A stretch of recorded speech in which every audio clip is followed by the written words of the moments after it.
You know exactly what you want to say, and then the word just vanishes.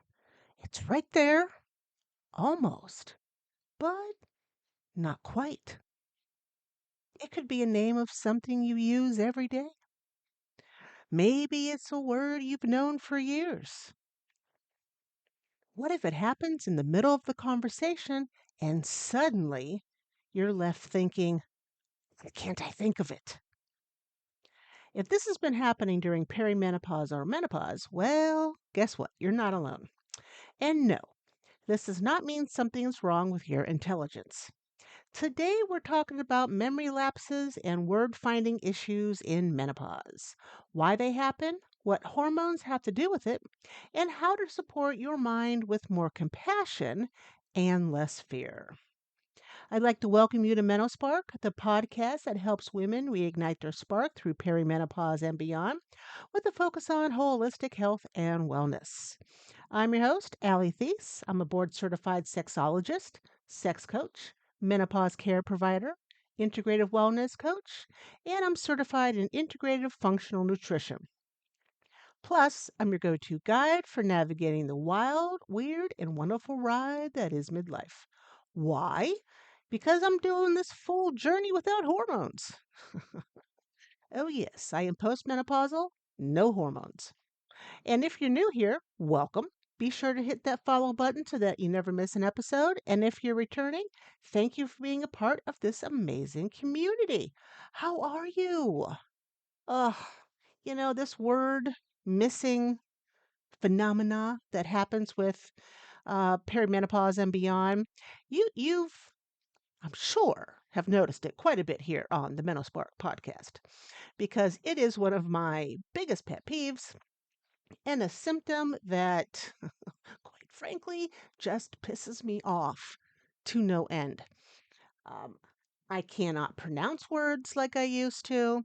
I mean, in between trying to pronounce, it disappears. It eventually comes back, but it's like WTF. So that's why we're talking about memory lapses and word finding issues today. Why the words feel just out of reach.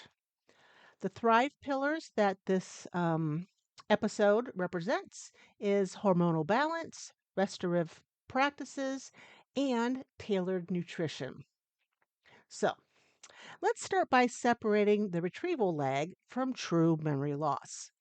Most menopause related memory changes are about retrieval speed, not information storage. That means the information, it's still in there. The brain is simply taking longer to access it. This can show up as, well, forgetting names temporary, losing track mid conversation, misplacing keys, glasses, or your phone while you're on your phone. Been there a couple times. Forgetting tasks unless they're written down, needing extra time to recall familiar information. This is often temporary and fluctuates with hormones, sleep, and stress. And that's important because true degenerative memory issues tend to be progressive. All right? Menopause related memory issues come and go. Now, this is one of the hallmark symptoms of midlife cognitive changes. Word finding issues happen because estrogen supports several brain functions that is tied to language. It influences neurotransmitter efficiency, verbal recall, language processing, which is where a lot of my problems come in.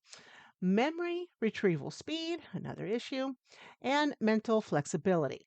As estrogen fluctuates, verbal retrieval may slow. This is why women often say, I know the word. Where the F is it? That's a classic retrieval lag. A good metaphor is this: the file is still in the cabinet. It just takes longer to pull it out. That's very different from the file being missing from the cabinet. See the difference? Now, sleep and cortisol, they have their part here. with our poor word loss, memory retrieval, and everything else. Um, Sleep and cortisol, it makes everything intensify. Sleep disruption significantly affects memory consolidation. When sleep is poor, which for menopausal women it usually is, the brain has less opportunity to process the day's information, sort memory pathways, strengthen recall networks. And now we throw in some cortisol, that damn stress hormone. Elevated stress hormones reduce working memory and slow recall speed. That is why, after several nights of poor sleep, a stressful week, emotional overload, word finding issues often spike. And many women notice it's always worse when I'm tired. And that's physiologically true. I know for myself, when I talk to clients in the evening, sometimes till 8 p.m., my brain is definitely is not firing on all cylinders by then, and it takes me longer for just about everything. Um, but we also have to keep in mind that memory problems worsen when your mental load is high. This can include multitasking, emotional labor, decision fatigue, constant notifications, and digital overwhelm, aka social media. Your brain is trying to manage too many simultaneous inputs. Think of it like too many tabs open in a browser or too many files taken from the cabinet. Eventually, the system slows. This is why simplification supports recall. Less fragmentation equals better access. This also works with your hard drive on your computer. That's why you defrag it when you need to. Now, so what helps it? What helps memory and word recall? Well, I'll make this as practical as I can. You got to remember hormonal balance. You got to understand estrogen's cognitive role helps reduce the fear of memory issues. Restorative practices. Protect sleep first. This is one of the most effective interventions. We have tailored nutrition. Blood sugar stability directly affects recall. Protein at breakfast can make a noticeable difference. Then we have some cognitive support tools: written reminders, voice notes, one list instead of many lists, reduced multitasking, pause before speaking, which is difficult when your progesterone is low, FYI, but you want to give your brain more space. So if you've got better recall, so what does that feel like?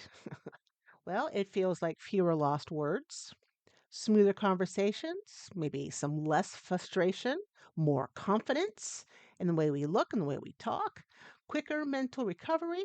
It's not perfect, but you've got better access. And that's the real goal. Which brings us to the Spark Action of the Week. Choose one of these support shifts and do it all 7 days. Okay? You can improve sleep this week. Now, I know I usually say that every single week, but sleep is one of the number one things. 2, you can reduce multitasking. 3, you can put everything on one list instead of having multiple. 4, you could eat protein at breakfast. 5, take 10-minute mental breaks. If you can, get up from your desk, go out, smell the air, come back in. Since I work from home, I take my dog out. We hang out outside for a while and come back in. That usually helps to shift brain function for me. Now, if you want more support, of course, I am always here from you. I've got menopause appointments, kind of like a doctor's appointment. And I also have the Unpause Menopause Wellness Audit, where I give you a whole roadmap for you to use for yourself. All right. Visit menopausewellness.co to explore your options. Now, memory lapses during menopause do not mean you are losing yourself. They mean your brain is adapting to hormonal, sleep, and stress changes. Less fear, more support, more restoration. Now, next week on MenoSpark, we're going to talk about decision fatigue, mental overload, and why everything feels harder by evening. I'd like to thank you for being here. Yes. And if today's episode resonated with you, I see you, I've been there, I'm still there, and I promise there is a way forward. Do not walk this road alone. You are worthy of healing, connection, and joy. I'd like to thank you for hanging out with me here on MenoSpark today. I hope you enjoyed the episode. If you found it helpful, please share it with a friend, leave a review, and make sure you're subscribed.